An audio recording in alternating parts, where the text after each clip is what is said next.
शक्ति इंसान के भीतर होती है, इंसान के भीतर। और जहां तक मेरी उपस्थिति की बात है, तो धीरे धीरे तुम सब लोग एक दिन मेरे बिना जीना सीख जाओगे।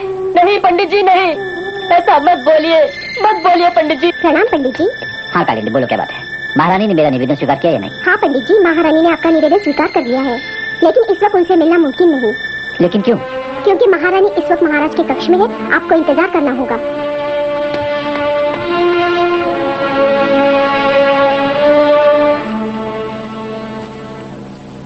महाराज। महारानी, क्या पंडित जगन्नाथ के खिलाफ आप कोई और ठोस सबूत लेकर आएंगे? महाराज, क्या हमारे संबंध इस स्तर तक आ गए हैं कि आपसे मिलने के लिए हमें कोई वजह, कोई कारण लेकर ही आना होगा? शिवदत्त ने ऐसा नहीं कहा महारानी। कहना ही कहने का अकेला जरिया नहीं होता महाराज। आपने हमसे कुछ न कहकर भी सब कुछ कह दिया है। देखिए महारानी, शिवदत्त को इस वक्त एकांत चाहिए, क्योंकि शिवदत्त की परेशानियां और शिवदत्त की उलझने शिवदत्त की है। ऐसा नहीं है महाराज, आपकी पत्नी होने के नाते आपकी परेशानियां, आपकी उलझने हमारी भी हैं। वो कभी थी महारानी, लेकिन अब नहीं। अब इसलिए नहीं क्योंकि जब से आपने पंडित जगन्नाथ को सजा सुनाई है, तब से आप हमारे महाराज कम और पंडित जगन्नाथ का मेहमान होने का फर्ज ज्यादा अदा करेंगे। तो इसमें गलत क्या है महारानी? गलत है महाराज, आपके और हमारे संबंधों के बीच में पंडित जगन्नाथ का हादसा हायल हो गया है। पंडित जगन्नाथ की सजा ने आपके दिल पर दस्तक देने का हक हासिल कर लिया है, और हम जैसे बेकसूर को आपके दिल से खारिज होने की सजा का हकदार बना दिया है। तो इसलिए महारानी कि पंडित जगन्नाथ और चुनारगढ़ को बहुत प्यार करता है, और जो भी चुनारगढ़ को प्यार करता है वो शिवदत्त के लिए बहुत ही प्यारा हो जाता है। तब तो हम ये कहें महाराज कि एक कसूरवार को आपका प्यार पाने का हक है, और एक बेकसूर को हासिल है आपकी उपेक्षा। बेकसूर को शिवदत्त की उपेक्षा? हाँ महाराज, अगर ऐसा नहीं है तो आप अपनी उपेक्षा की सजा हमें क्यों दे रहे हैं? शिवदत्त ने ये सजा आपको नहीं दी है महारानी, बल्कि शिवदत्त ने ये सजा अपने प्यार को दी है। महाराज, अगर आपके प्यार का कानून यही कहता है तो हमें यह भी मंजूर है, लेकिन अगर हमारे प्यार की कशिश अभी बाकी है, तब आपका दिल एक दिन हमें जरूर पुकारेगा। महारानी, अगर शिवदत्त के दिल पर पड़ती हुई पंडित जगन्नाथ की बेगुनाही की दस्तकें सही तो एक दिन शिवदत्त के प्यार की गलत पैमाइश करने के जुर्म में आपका दिल बहुत पछताएगा। वो तो अभी साफ हो जाएगा। क्या मतलब? न जाने कि पंडित जगन्नाथ ने हमसे मिलने की दरख्वास्त की है, देखते हैं उनका क्या कहना है।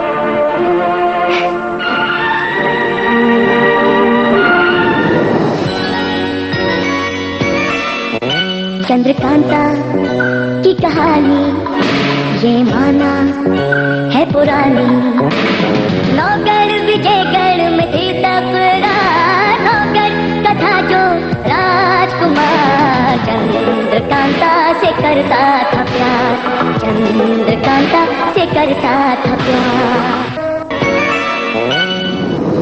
महारानी, अगर शिवदत्त के दिल पर पड़ती हुई पंडित जगन्नाथ की बेगुनाही की दस्तकें सही तो एक दिन शिवदत्त के प्यार की गलत पैमाइश करने के जुर्म में आपका दिल बहुत पछताएगा। वो तो अभी साफ हो जाएगा। क्या मतलब? न जाने कि पंडित जगन्नाथ ने हमसे मिलने की दरख्वास्त की है, देखते हैं उनका क्या कहना है।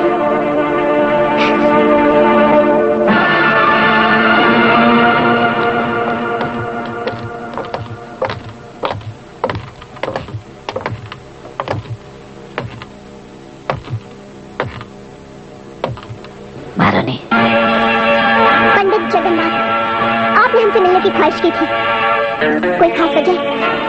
जी हाँ महारानी, वजह तो खासी है कि मैंने आपसे मिलने की ख्वाहिश की है, क्योंकि संध्या की मौत के बाद तो मुझे आपके दर्शनों से वंचित ही होना पड़ा। संध्या की मौत नहीं, कत्ल के बाद।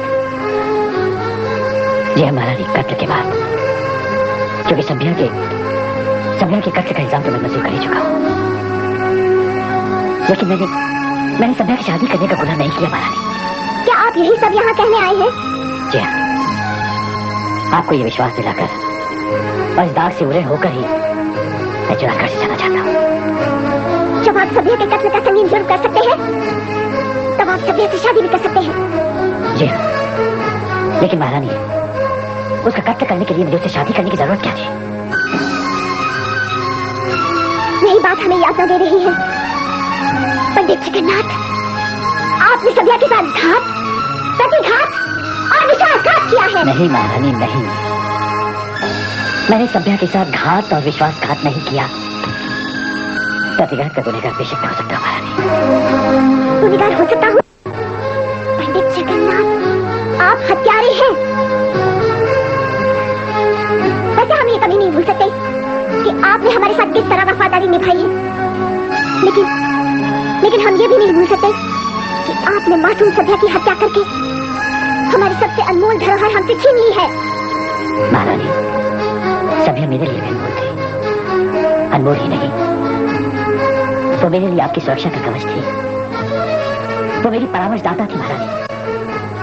मेरे बाजुओं की ताकत थी, इन बाजुओं की महारानी, जिन्हें मैं आज उसकी याद में और आपके सम्मान में चुनारगढ़ की इसी घट्टी को सौंपकर हमेशा के लिए विदा हो जाऊंगा। हाँ महारानी, सभ्या की कट से लगे इन हाथों को जीने का कोई हक नहीं है महारानी। लेकिन महारानी, मेरे इन दोनों बाजुओं के कट हो जाने के बाद भी मेरे सीने में एक दिल धड़कता रहेगा जो आपको और महाराज को याद करता रहेगा। लेकिन ये दिल आपके इस शक का बोझ कभी नहीं उठा पाएगा महारानी कि मैंने सभ्या से बहन के साथ शादी करने का जघन्य अपराध किया हो। महारानी, मालूम नहीं आप इन अपराधी हाथों का अंतिम चुनाव शिकार भी करेंगे या नहीं, लेकिन चुनाव से बिछड़ता हुआ मेरा ये भारी दिल आपको अंतिम प्रणाम करता है। मुझे तो आपकी सुरक्षा की चिंता लेकर यहां से बिछड़ना ही होगा। बस संतोष इसी बात का है कि चाहकर महल की सुरक्षा पतिना जैसे मजबूत हाथों में है।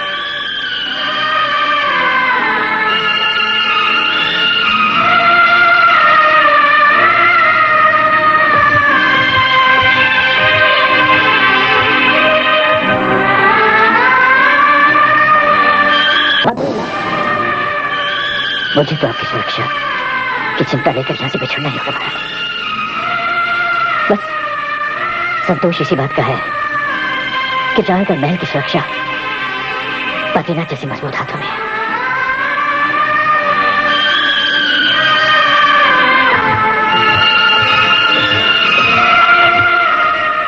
बद्रीनाथ जी ने इस बात को तो नतीजे तक पहुंचा दिया है कि सभ्या का कातिल शनि है, लेकिन मेरी समझ में यह नहीं आ रहा है कि सभ्या से शादी और उसके कत्ल के पीछे शनि का क्या मकसद हो सकता है। शनि को इससे क्या हासिल? अगर हासिल है तो सिर्फ तारा को। हमें इस बात पर गौर करना चाहिए और ये भी पता लगाना चाहिए कि शनि और चुनारगढ़ के दुश्मन षड्यंत्रकारियों के बीच कोई साठगांठ तो नहीं है। हाँ, इस मसले पर हमें इस तरह से देखना और समझना भी बहुत जरूरी है। हमारी समझ में नहीं आ रहा है कि हमारी इच्छाओं और इरादों को शिकस्त देने के लिए वक्त पूरी रफ्तार और तीव्रता से भागता जा रहा है। अब वक्त का इंतजार न करके हमें कोई फैसला कुन कदम उठाना ही होगा। वो क्या हो सकता है पन्नालाल? हमें फौरन महाराज के पास जाना चाहिए और उनसे दरख्वास्त करनी होगी कि पंडित जगन्नाथ की सजा के मुकर्रर वक्त को कुछ और समय के लिए मुलतवी किया जाए। और वो इसलिए क्योंकि सभ्या के असली कातिल शनि को पकड़ कर लाने के लिए बद्रीनाथ जी और घसीटा दोनों गए हुए हैं और सबूत को पकड़ कर लाने में उन्हें वक्त लग रहा है। ये आप ठीक कह रहे हैं। महाराज हमारे निवेदन पर जरूर विचार करेंगे। लेकिन दुश्चिंता की बात तो यह है कि बद्रीनाथ जी और घसीटा राम में से कोई भी अभी तक वापस नहीं आया। देखो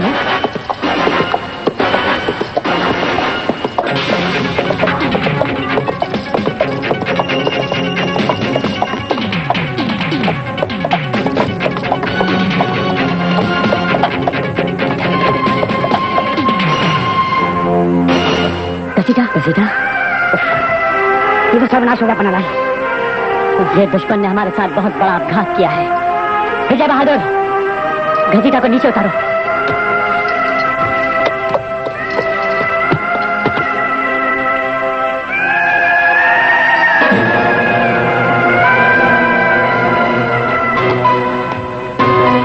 दुश्मनों ने संदेश भी भेजा है। चेतावनी, बद्रीनाथ की मदद के लिए जो भी बाहर कदम निकालेगा अब उसका हश्र यही होगा। खबरदार।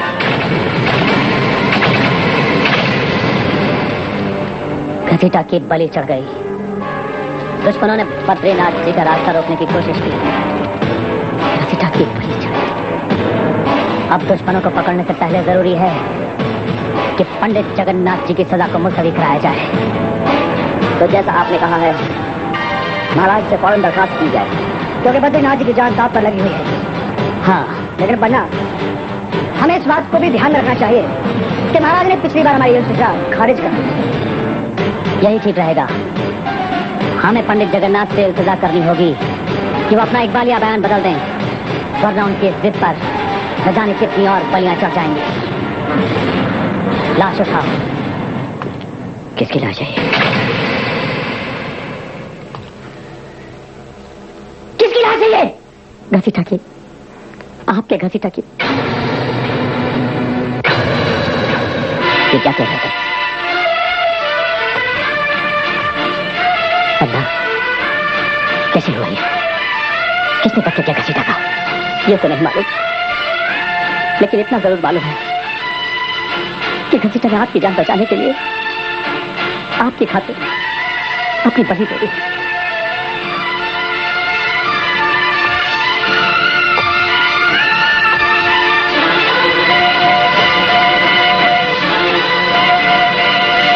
फैसले के मुताबिक पंडित जगन्नाथ एक मुजरिम है और मुजरिम की जान की कोई कीमत नहीं हुआ करती। घसीटा, मेरी जान अब इतनी कीमती तो नहीं थी कि उसकी खातिर तुमने अपनी जान दे दी। पंडित जी, घसीटा ने तो अपनी बलि दे दी और आपकी जिद के चलते हम सब भी अपना बलिदान दे देंगे। घसीटा ने तो अपनी जान गंवा ही दी है। अभी तो बद्रीनाथ जी का आना बाकी है, जिन्होंने आपके खातिर अपनी जान दांव पर लगा रखी है। लेकिन आपको क्या है? आपकी जिद तो अभी न जाने कितने बलिदान मांगेगी।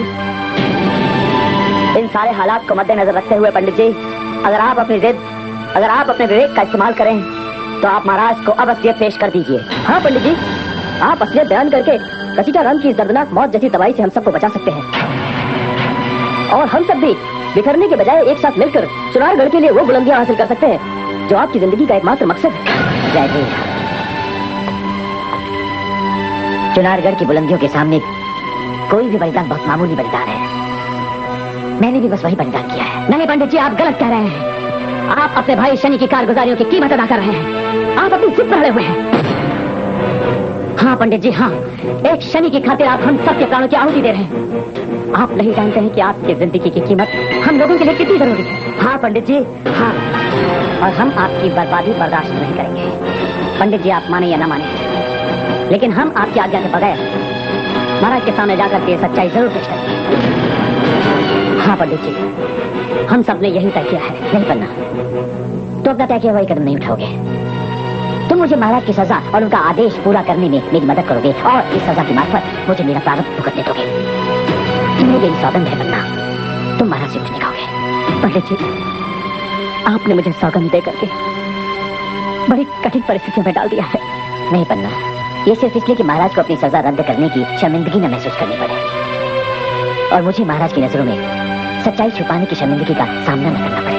पंडित जी, आपने मुझे अपने सौगंध के जंजीरों में बांध दिया है। इसके सिवा मेरे पास और विकल्प क्या है? इस सच्चाई को हमेशा के लिए अपने सीने में दफन कर लो। लेकिन बद्रीनाथ जी तो आपकी सौगंध से मुक्त है ना, उनका आप क्या करेंगे?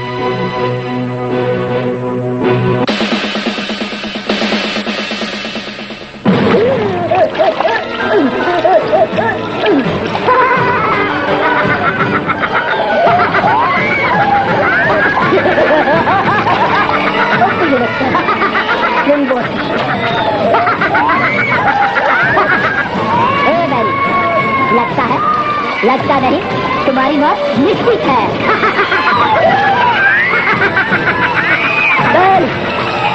मुझे मौत का गम नहीं, मुझे गम सिर्फ इस बात का है कि मैं पंडित जगन्नाथ को सजा से मुक्त कराने में नाकामयाब रहा हूँ। ए बैरी, तुम्हारी नाकामयाबी में मेरी